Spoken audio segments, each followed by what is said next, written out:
Hello, welcome in the Help Your Team Help You podcast. Today, let's see the icebreaker 10 things in common. But first, what is an icebreaker?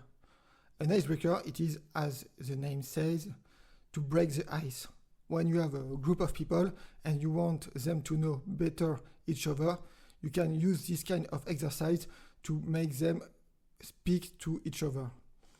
So let's explain it, this one, the 10 things in common.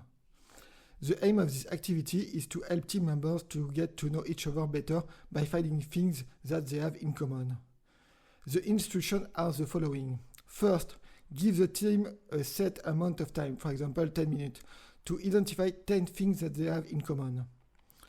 Then, these things should not be obvious, such as we have ears or we have wearing shoes. And then larger teams can be broken down into smaller groups depending on how much time is available. If multiple teams, example class or workshop, are doing the activity, then time should be allowed for each team to report back to the group. A competitive element can be added by giving a small prize, example bag of sweets, to the teams that find the most things in common or the first to find a particular number of things in common. Why is this useful? This activity is a short and fun way to get participants to talk to each other and find out about each other's characters and experiences.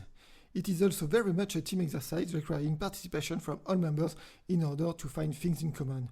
If run with multiple groups, the competitive element can be used to increase engagement. Here are some additional tips for running this activity.